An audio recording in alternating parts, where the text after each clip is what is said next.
IDPS viva! Viva! Fachibe! Vous informe. La personne qui a tué Reine d'Angleterre, comme on a dit, Félix Antoine Tshilombo Tshisekedi. Chef, je t'aime beaucoup. Maman Denis, la ligne binomie, battez-le sur chef de l'État. Il ne faut pas faire 2 heures. Battez-le sur chef de l'État. Notre président Félix a 850 000 hommes bien formés. Chose grave, baza formé en France, en Allemagne, en États-Unis, en Grande-Bretagne, ba formé en Tchétchénie, Bosniaque, Serbie. Lorsque James Kabaré Bazalaki président, chef d'état-major général, a vu tous les officiers militaires, il y a Congo, il y a Zaïre à l'époque, formés dans l'académie militaire, il y a haut niveau. Bakayele bango na kitona babandi ko tshela bango clean na biloko kolia basoda na biso basani ni bakufi yango tozoke bisa mese bahati lukwebo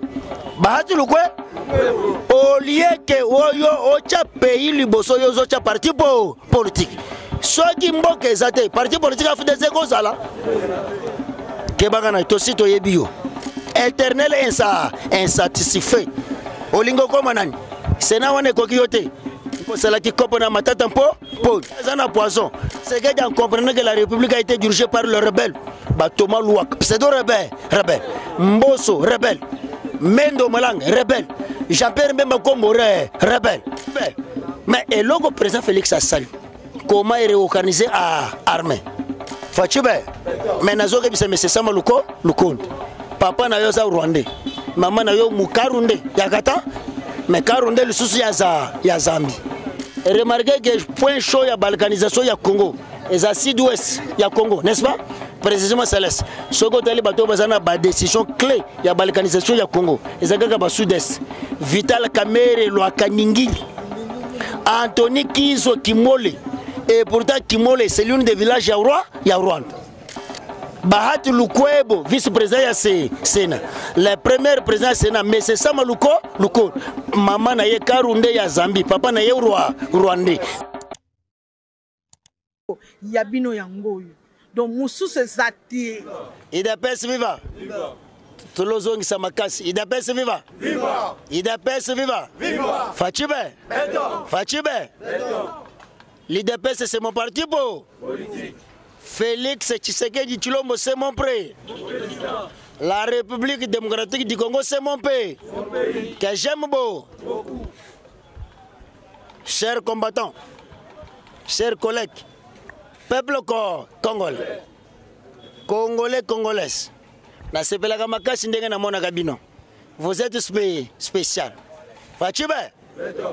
Vous le savez que ça a commencé depuis 1969.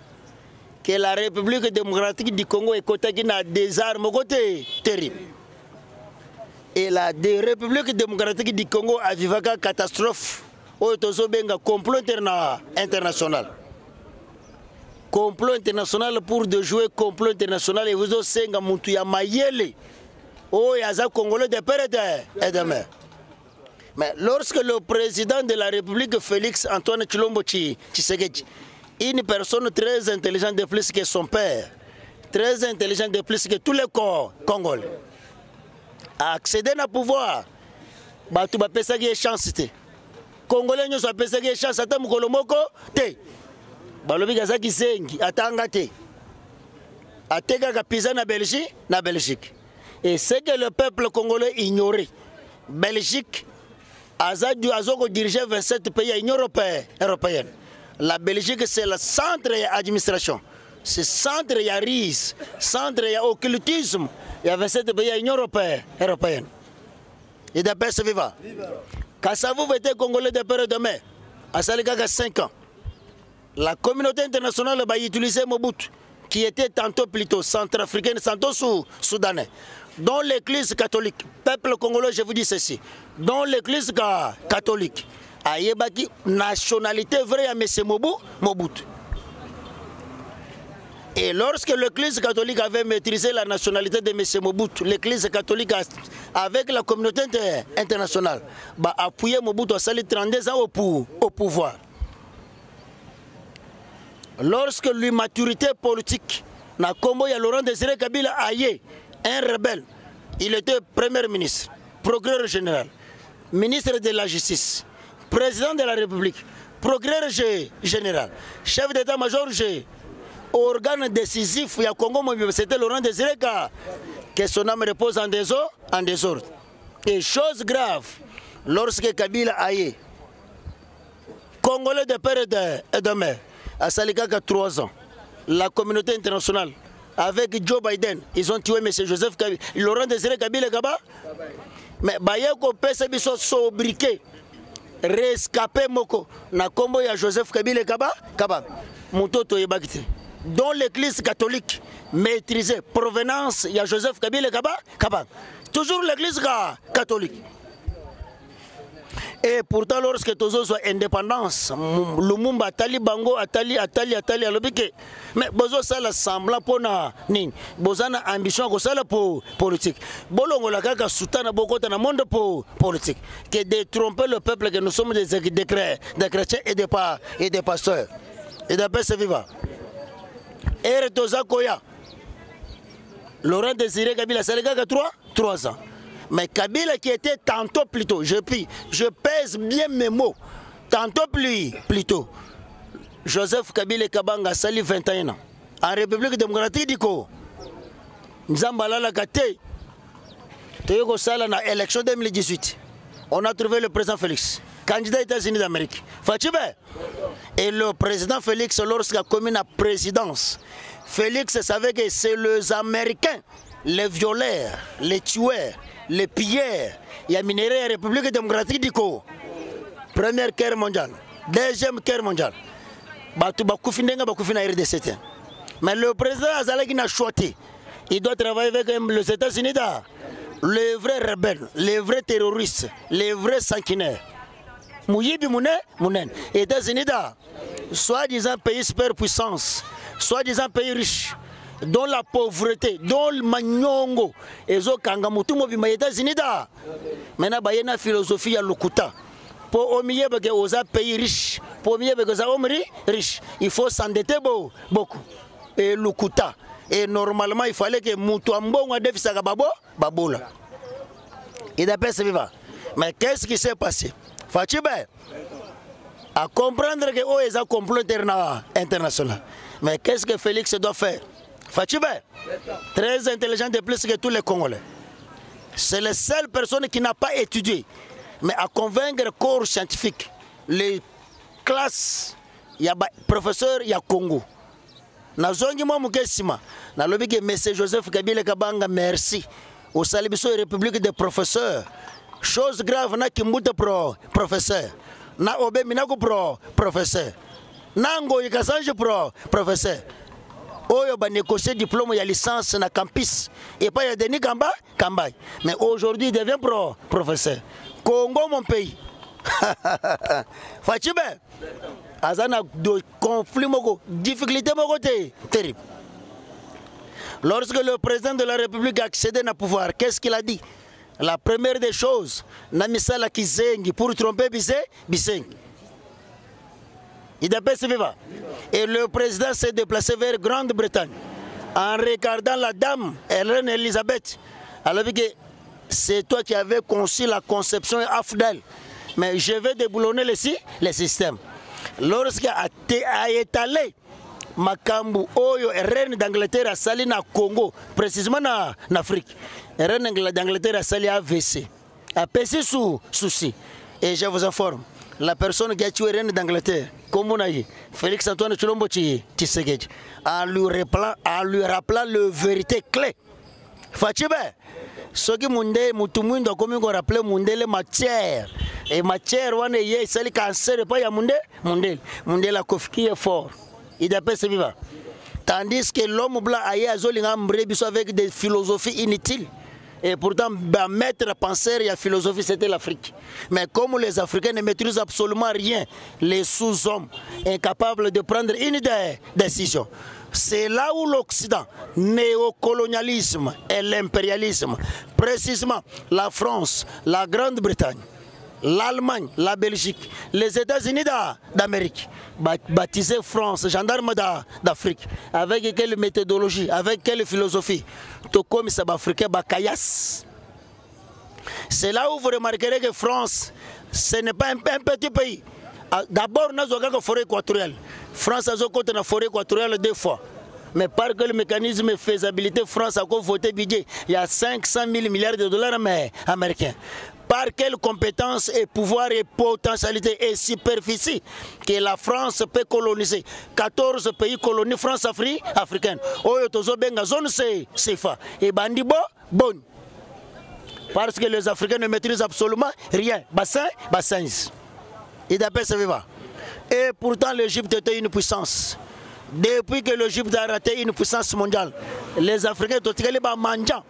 Et d'après ça va. Peuple congolais viva. Peuple conscient viva. Les Africains batikali ba mangeants. Et d'après ça va. Mais lorsque le président Félix Antoine Tshilombo Tshisekedi, l'homme qui est en train de tromper toute une communauté internationale. Mbala liboso namona mutumwindo azoko sa mundel.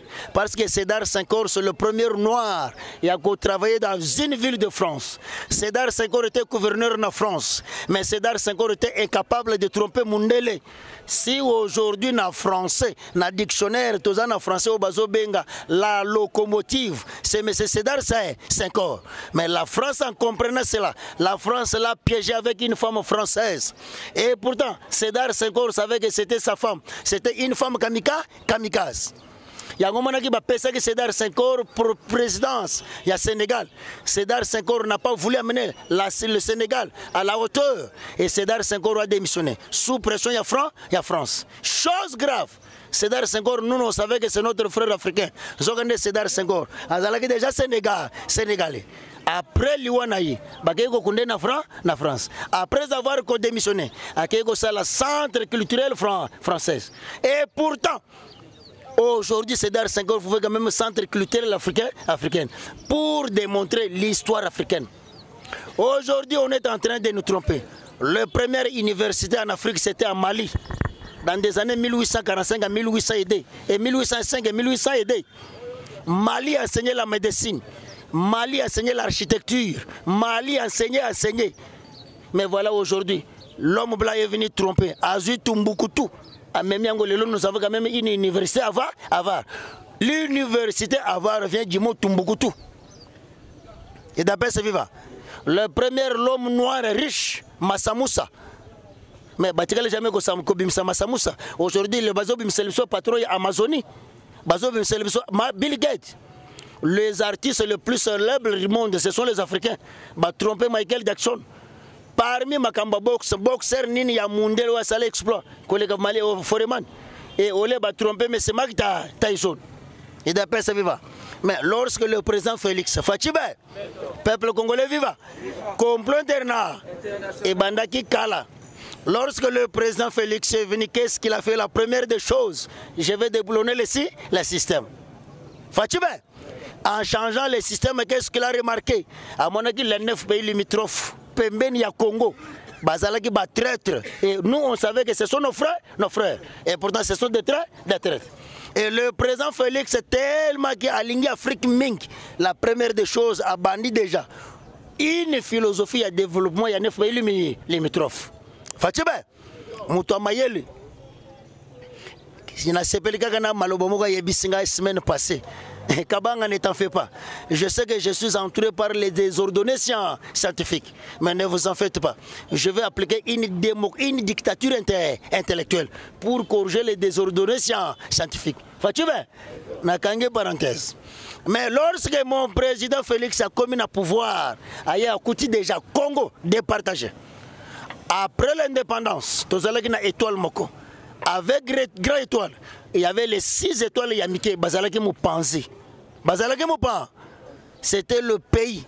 Il y a un combattant, un peuple congolais célibataire. Il ne faut pas accepter que grand frère abale la yo mwasi. Basang Sambongo na grande sœur babale lo mwasi. Atikali mwasi ya famille. Azana droit ya koboye lo côté. Ata azana kabakata ezemi ata matanga ya machombe. Il faut que ndeka kak. Po za mwasi ya fa. Tandis que la RDC zalaka biloko ya Mundele. Et d'après ce vivant, il y a un moment qui lorsque va autoriser Mobutu qui était tantôt plutôt centrafricain, tantôt soudanais. À Saline de Konaye Kassavou, beaucoup de coups d'État.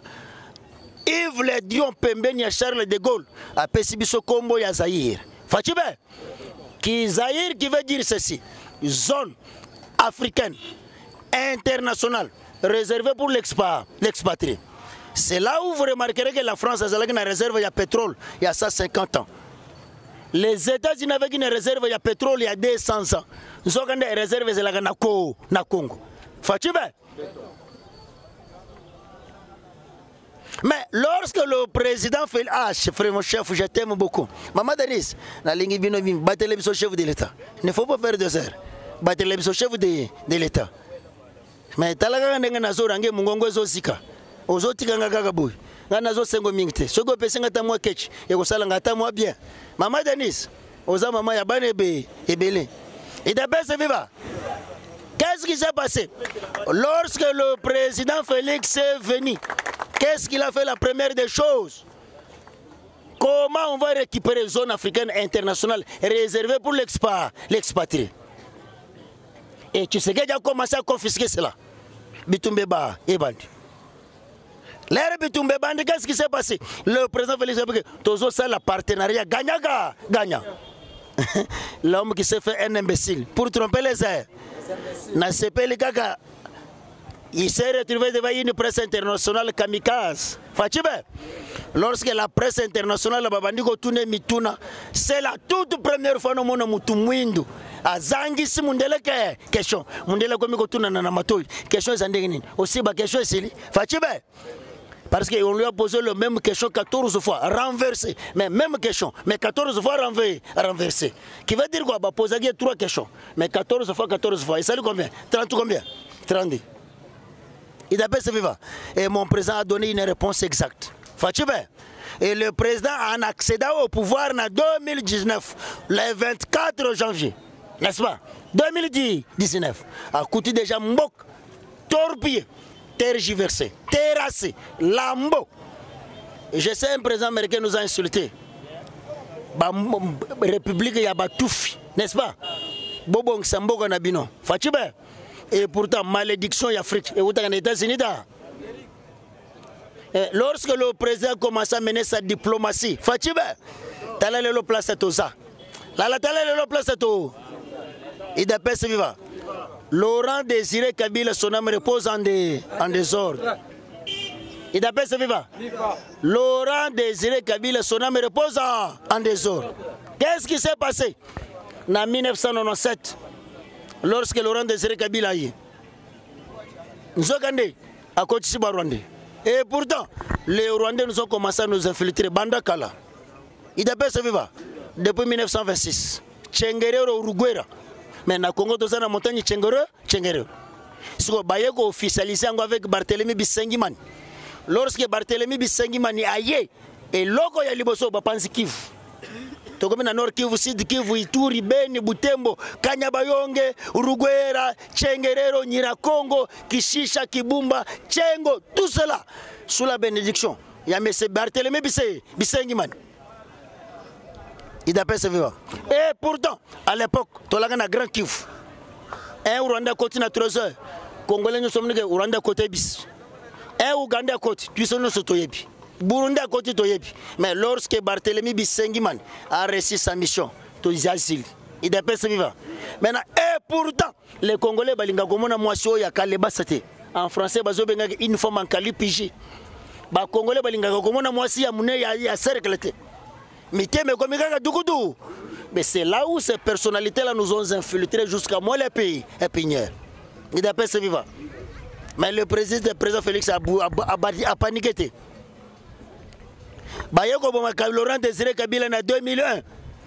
En 2001, son fils, soi-disant son fils, a remplacé. 2006, 2003, rébellion et bandit.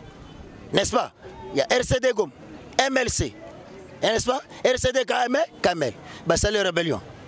En 2006, Bassali brassage, mixage. On a déjà un plus 4.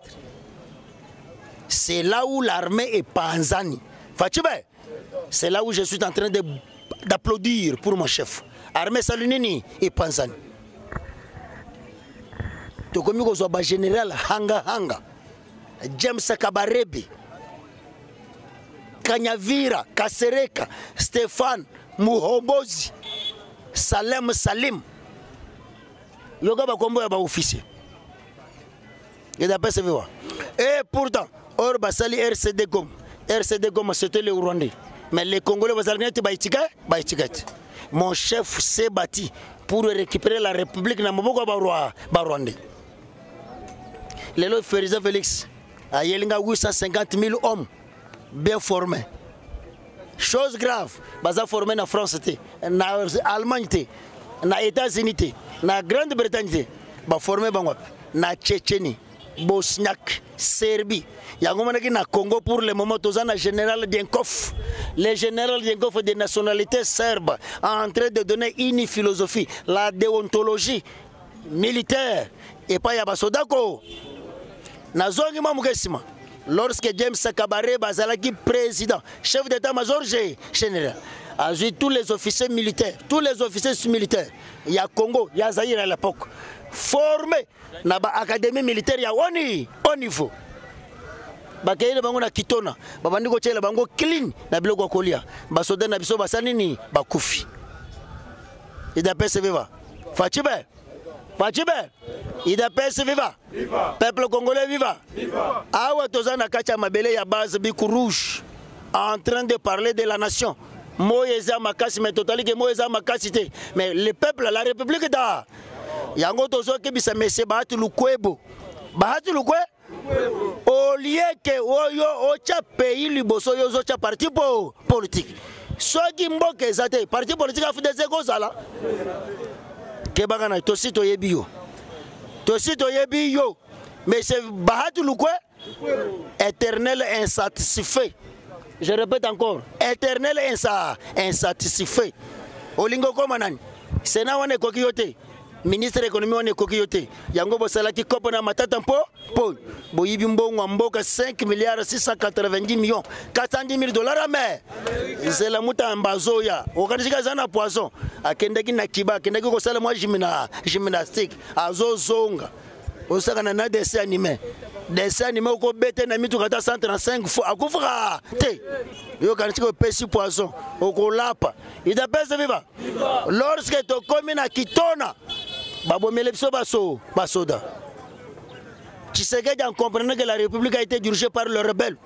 Thomas Louak, pseudo-rebelle. Mboso, rebelle. Mendo Malang, rebelle. Jean-Pierre Mbemba Kombo, rebelle. Mais Nayeko Lingagaga, Jean-Pierre Mbemba Moukai. Il a fait vivre. Si aujourd'hui les Ougandais basana sol congolaise, précisément par Gaviroum, c'est Jean-Pierre Mbemba Ko, Yango to Pesagé, ministère de la Défense, Yobi Misaba rebelle. Tu n'as jamais fréquenté une économie militaire, mais tu es un véritable terroriste. Comme ça, Moukouakula. Mouyipi. Au Bensaki Maman Bobile na Ecuador pour que nous y babaor Yamabut. Zalaga comme ministre de la Défense. Et lorsque Mbemba a communauté ministre de la Défense, Tomonaki rencontre entre Mbemba et général Mouhoz, tellement que Tshisekedi a éclat à des joueurs Mbemba. Au lieu que Mbemba a Kendabke Yotikala na Kinshasa. Chiwewe, Chiko Chitambo, Bosale Nini, Bokend. Tu comprendre la vérité. Fachibe. Compléterna. Comment des jeux compléterna. Il faut se faire un imbécile pour tromper les uns. Mais Tshisekedi n'est pas un imbécile, c'est un lion bien élevé qui maîtrise bien la faune. Il a la possibilité de dévorer qui il veut et quand il veut. Voilà comment on est en train de dévorer la communauté interne. Il y a un autre comme ça, France pauvre. Prophétie à Simon Kimbangu, il y a 1825 à 1845 et Salinini. C'est pourquoi Nazana Kanda, lorsque Mundela comme esclave, il y a Moutoumoué, moins. Il faut que Balaka Bassaba, Mindela 24. Comme tout ça, 24 communes. Et d'après ce vivant, lorsque Baye, Simon Kimbangu, Batubakoyo Kelemo, Bakope Sembo, mais Bayo Kelipsoma, Bapesimbo, Vibo, Zotozana, Nango. Fachibe. Mais et le président Félix Assali, comment il est réorganisé à armée? Fachibe, nous avons armée solide. Voilà aujourd'hui, nous avons une armée solide. Fachibe, et aujourd'hui, je vous dis, lobby M. Paul Kagame a sali sorti médiatique. Avec nous avons un problème au Congo. Nous avons un problème avec le président Félix. Nous avons un problème au Wanate. botika ngai États-Unis tika kocha songi entre RDC na Rwanda fachibe et James Kabare Bartali ba officier supérieur rwandais Rwanda atalaka ba réfugié na monde entier siko to BBC na RDC to kokende lisusu wapi fachibe mais nazoke bisa monsieur Sama Lukonde papa na yo za rwandais mama na yo mukarunde yakata mais karunde lisusu ya Zambi il appelle ce vivant Kebaka to pèse confiance remarquez que point chaud ya balkanisation ya Congo et à sud-ouest ya Congo n'est-ce pas précisément Céleste soko tali bato bazana ba décision clé ya balkanisation ya Congo ezaka ba sud-est Vital Kamerhe Lwakanyingiri Anthony Kizo Kimole et pourtant Kimole c'est l'une des villages ya Rwanda Bahati Lukwebo, vice-président ya Sénat. Le premier président Sénat, mais c'est Sama Lukonde. Maman na ye Karunde ya Zambie, papa na ye Rwandais. Bayana 1960 na Katanga. Babandoko sala na ini mini société souterraine. Oh bandoko luka Shingoropo vers Kolwezi. Il appelle ça vivant. Comprendre, place de dossier. Il appelle ce vivant. C'est pourquoi Bochab, soi-disant professeur en droit constitutionnel, au salut découpage, monsieur Bochab, professeur en droit constitutionnel, au salut droit constitutionnel, au créer découpage territorial. Maintenant, découpage territorial et apporter bisoni, nin. Bizeng. Monsieur Bochab, Mukuba Moko ya Pamba, ya Chanana. Kakoboti sabana bato ba 16 ans 17 ans Mkongo sala ko passe tile lo zaka susu ya koboti il appelle ce vivant donc ça veut dire que mboko tozana koko somoko terrible mais ce que Tshisekedi a se positionner avec les deux pieds sur terre Fachibe récupérer la République na maboko à toute une communauté internationale il faut être fort Fachibe la première des choses, Tomisali Biseng, devant les États-Unis, ce que Yoga Tshisekedi a commis qu'on face, Yoga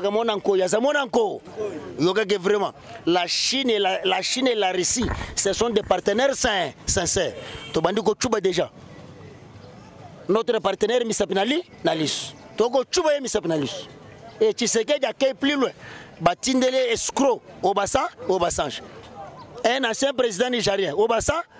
Mais escroc, aye beau tromper Tshisekedi, akutani Tshisekedi mukua grand. Otozo benga que non vraiment ingremene. Zobrata Tshisekedi, véritable grand.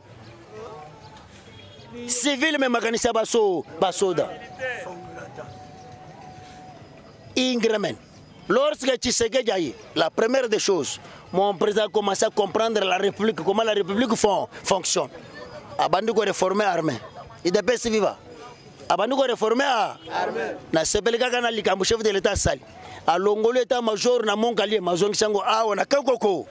Tandis que 14e région militaire na 11e région mi retrouva ya ba Rwandais. Il dépêche vivant. Bolembi. Soki Bolembi bolobi to ebisi batiki. Il dépêche vivant. Mais qu'est-ce qui s'est passé lorsque le président aye Abandiko c'est la guerre dans toute une communauté internationale. Le président visait les États-Unis d'Amérique. En visant il a déclaré guerre intelligente avec les États-Unis d'Amérique. Et d'après ce vivant. Na sepeli kaka lorsque M23 est en train de nous agresser. Yoga makambo ya mokonzi nanga fachibe. Abike je vais chercher les terroristes M23 jusqu'au-delà de l'océan.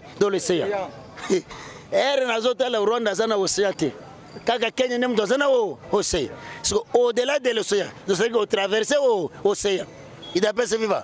On a dit viser France, États-Unis, Allemagne, la Belgique. Il d'après ce vivant.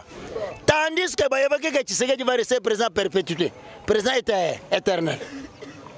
Lorsque Tshisekedi a prêté serment, il a trouvé 1700 troupes rebelles dans Congo. Fachibe, dirigé par Antipas Mbusa Nyamwisi. 1700 troupes rebelles, dirigé par Antipas Mbusa Nyamwisi. Le lot Tshisekedi a réduire, Batikale Kaka AFC, na M20, na ADF. Fachibe. Et Atali Paul Kagame que tu n'as pas développé au Afrique. Tu n'as pas développé au Rwanda. Tu as développé au Rwanda avec Makila. Il y a tes propres frères africains. Comme tu as déployé au Rwanda, na Makila africain. Mais vous voyez que ça m'a sonné na misu yaba. Et d'après ça va. Bitumbe bandi. Tu es comme ça la Génoscote. Elle est allée Génocos plutôt. Elle est allée Génocos. Maman Jidite Soumouino, à Keina Goma, à Lélina cimetière et à Génocos.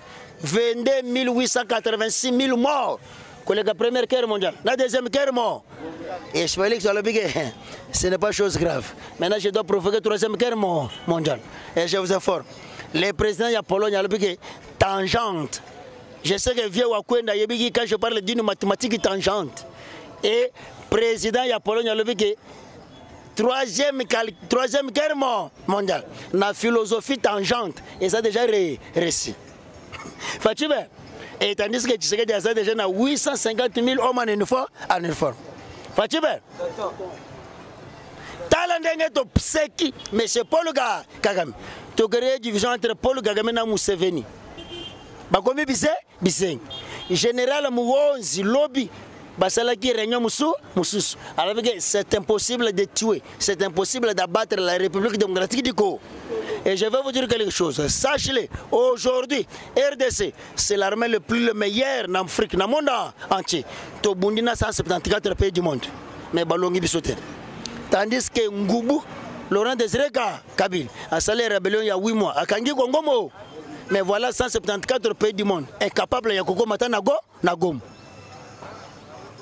Il d'après ce vivant. Lorsque Baraté Kokoma Nagom, nous sommes les Rwandais Bakota la Biso na Kacha Makolo. Chez Biso Balobaga invite à Samako Yamakolo. Mais tu sais de se positionner correctement. Fatime. À comprendre que je suis entouré par les 9 pays limitrophes.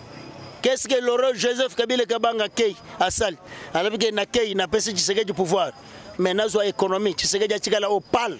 Atikala pas? Fatime.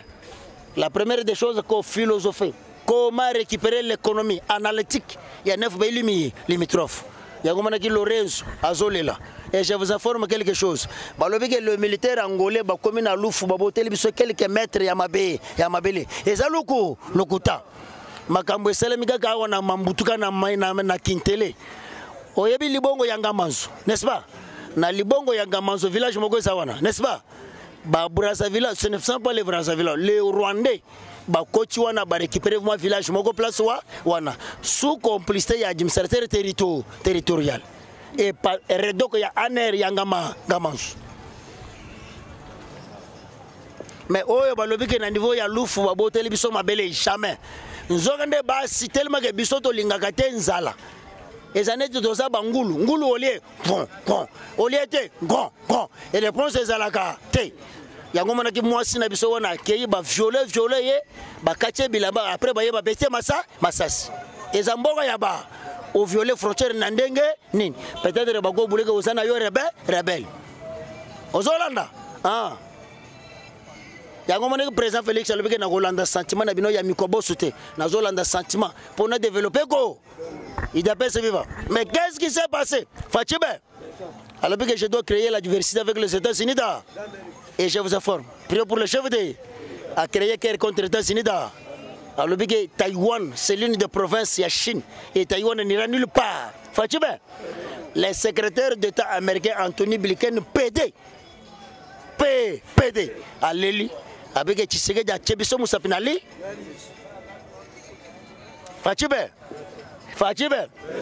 Moi, je ne m'attendais pas qu'on peut récupérer l'Est de la République démocratique du Congo. Fatime. Il y a un film que ton nom repose en des Bunangane Tigali Yabisomo. Lobby général Chico Chitam après avoir consolé avec Fatime. Général Chico Chitam Balamoko Kitina Bunanga avec le cortège Nayemo a sillonné des gemmes, accueilli frontières, à Tamboleti Mouesso, à Yagozongambo. Et Chico Chitambolali Nabunanga. Congo. Mais Nazolinga na chité moi pour na moni bakomi ko salanga basi. Et d'après ça vivant. Qu'est-ce qui s'est passé? Top Congo ko lobelangote. C'est pourquoi c'est Christian Lusakwen na komelako na tweet na yo. Alors aujourd'hui tu as des démonstrations na Bunangana. Tu n'en parles pas de ça. Mais ceux qui vont renforcer kaka M23 na 25 personnes. Wana ukchemu no kwebe. Christian Lusakwenu c'est pourquoi na boye kaba kombo ba Lusakwenu. Eza ba kombo Barthélemy Bisengimana yeko chana ko. Mais Christian Lusakwenu tu que tu es d'origine rwandais, naturalisé français. La France te paye $30,000 chaque fin du mois. Il a payé vivant. Yango mana ki lobby bakangi Charles Onana. Bakangi Charles Onana. Na France, après avoir kokanga Charles Onana, aux Hollandais, les Africains résidant en Europe. Il a payé vivant. Les Africains résidant en Europe. Bateau Mboki. Il a payé vivant. Bateau Mboki. France a libéré kaka Charles Onana yemo. Mais au Kangela qui est pona. Holocauste au Congo. Holocauste ko Fachibe. Il appelle ce vivant. Bobangate. Lorsque le président de la République arrive en Chine, qu'est-ce qu'il a dit? Les États-Unis étaient privilégiés, mais la Chine est priorité. Il y a le président chinois. Il y a les Français qui disent ceci. Tout flatteur vit au dépend de celui qui. Il y a le président chinois. Je vais te donner des armes à destruction massive pour que les 9 pays limitrophes mutumoko ta sakana nayo te.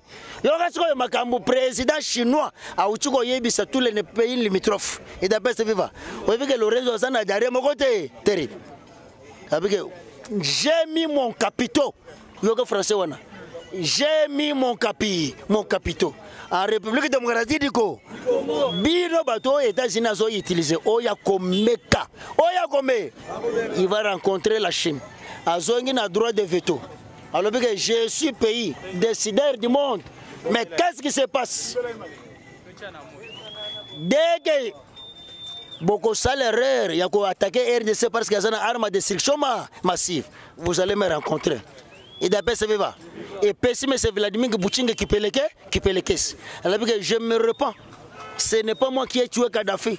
J'étais ministre, c'est Meledevek qui était président. Mais cette fois-ci, comme on a un organe décisif, je ne lâcherai jamais mes frères, mes amis africains. Surtout si la République démocratique du Congo est un partenaire stratégique, intelligent et privilégié. Et un partenaire stratégique. Il appelle ce vivant. Fachibe. Tout ça, mais le point de Jambouk. Il appelle ce vivant. Yoga Togay na Chine. Togay na Yoga Chine. Yebisangana. Selon l'histoire, Yoga président chinois. Selon l'histoire, la RDC dans des années 70, 71, 72, c'est le pays le plus industriel. Chine a eu 54 entreprises, sociétés, compagnies. C'est pourquoi nous avons le limité industriel. Zala makasi na AVC. Il appelle ce vivant. Zala makasi na AVC. Et pour les autres, ça AVC, ils ont un gauche, dans le bord, il y a droite. Et ça la gamabema makasi, mieux vaut gauche. Fachibe. Il y a un moment qui est Afrique du Sud. Moté me salier passe. Accord militaire. Égypte, Aza Moussika. Donc Égypte a 80%, il y a budget. Aux États-Unis pour protéger Israël. Ah, Fachibe. Il y a un moment qui me dit Kabila Kabank, ce n'est pas notre frère. Il d'après ce vivant.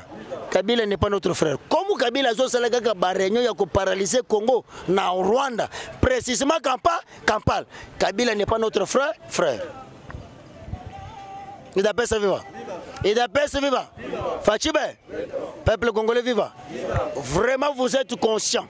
Mais président Félix Anagoué Bissaboui, Fachibe, tu es très intelligent. Qu'est-ce que ton père a dit? Une fois il a au pouvoir, Togozala n'a pas sous-cellule. Aujourd'hui, nous sommes au pouvoir, Togozala n'a pas sous-cellule. Je répète encore, ton père, alors il a un testament, surtout Ngakabanga, il a un testament. Avec une fois il a au pouvoir, Togozala n'a sous-cellule. Aujourd'hui, nous sommes au pouvoir, Togozala n'a pas sous-cellule. Talaba cellulaire, talaba sectionnaire. Et pourtant, nous avons une marche. Nous avons un niveau d'études à Moutouté. Nous avons une gestion des ambitions. Mais les autres communes à pouvoir, nous avons une gestion d'ambition. Et d'après ce vivant. Mais nous avons un boy. Tu Talami, ce n'est pas parlementaire. Vous le savez que la communauté internationale a arrêté de te tuer. Mais Bayoko philosophie que pour avoir Tshisekedi, il faut fragiliser les parlementaires. Mais Bissoto l'invité. Toujours Simana Nayo. Mais Yoko l'invité. Maman Marthe, osa maman Nabiso. Maman Marthe, osa maman na. O sale makambo balongolo Kinshasa ke Kasai na kaleso moko. Sika yo maman Nabiso o supporter ba pasebe et redresser l'IDPS. Parce que dès que tu as maman Marthe, tu as mon élong ya Tshisekedi la paix. Ils ont que biso nan cela. Zongisa bisona okomi ko jouer de rôle ya maman na papa mama o me biso 9 mois na libumu comme oza jouer rôle ya papa okomi me biso na mukongo na tina ndango okokufu mais tant que ozala zongisa biso na cela il d'après ce vivant je suis très content avec mon président Félix maman j'ai dit te soumouine soi-disant secrétaire ya PPRD yeboye ba yango lelo azalaka ministre ya IDPS. IDPS viva. J'ai dit de Soumino azalaka ministre ya IDPS. Ndenga mbona Rose muto. IDPS viva. Siko bakomi ba ministre ya IDPS ndenge lunyeka. Natangi kombo mutu. Nalobi ke lunyeka. Wisa. Il a pas viva. Ce que Talalelo, maman ministre de la justice, a commis quoi mais c'est comme ça, Mouta. Et pourtant, la justice élève une nation. Et le type en question jusqu'à présent n'a jamais arrêté quelqu'un. À Salika, il y a proposition de loi. Il y a réforme judiciaire. Mais Talabazo Bundisaye. Mais chose grave. Bakayoko na faux poule. Dessin animé. Mukeba, Akufagate. Ata o tout bambata 10 000 fois. Azo Segoka. Yo kanasiki akufe omone pe atelem. Kosamuta. Yango monaki lobby basalaki tête à tête. Na président ya Cour suprême ya Kiba. Basolo plus de 2h45 minutes. Mais lorsque les deux juristes, les deux grands esprits, les vrais praticiens, basolo le 2h45 minutes. Décret ya Kindok ya niveau ni. Kamule j'ai donné Kamule. Kokota na rere ya Kaluba Dibouete. Soi-disant. Binonde bolobi pas. Mais pour nanga soi-disant pas pasteur. Kamule j'ai. Vous le savez que Kamer avait raison de dire que vraiment a yibité. Parce que le code pénal ya Congo me vole l'intelligence à la gâté. Mais Kaluba Djiboué, un médiocre juriste, il a agi comme un simple avocat. Alors que vol intellectuel. Et ça la kawapi. Na code pénal. Ils ont gagné toute une réseau. Les amateurs, les médiocres, ils dépassent vivant. Talalelo mutamba ye kaka na ba vérité mike. Congo mobimba. Ba magistrat nyonso baboyi ko sa muta. So bazo boye mutamba na likambo. Nini? Mutamba kangi magistrat nini? Il d'après ce viva. To fongola misu. Congo eza ya bisombo. Eza ya mutute to fongola ndemi. Fachibe. Mais ko sa mutamba Sékou Touré. Nkwame Nkrumah. Thomas Sankara. L'incarnation ya Emery Patrice Lumumba. Umela. Tozanayo. Togotika yote. Et d'ailleurs pour ton information. Base Big Rouge et Tchona Moté, na Motem. Dès ton retour, Togosala Papa, je vous invite d'être là. Togosala Carnage Mogoté. Et Carnaval Mogoté. Pour y aller soutenir Sékou Touré. Kwame Nkrumah. Thomas Sankara. Na Kombo ya Kosamuta. Les seuls Congolais qui a eu du courage à Kolobela. Un civique ambassadeur américain. Avec Sokyo Meki, je vais mobiliser les militants. Et Tozaoué Convoyiro. On n'a pas peur de la France. Il d'après ce viva. Il sache que tous ont une résolution 2248. Oh, yo bomonaki monsieur Martin Fayulu akei musika à comprendre les résolutions 2240. Il y a un moment qui a zongi mbangu pour la cohésion nationale. Parce qu'il y a comprendre que le chef de l'État a besoin d'organiser Cannes en 2029. Mais mandat aussi en 2028. Mais tous organiser Cannes en 2020. Allez-y comprendre. J'ai dit je vous remercie. Il d'après ce vivant. Fachibe.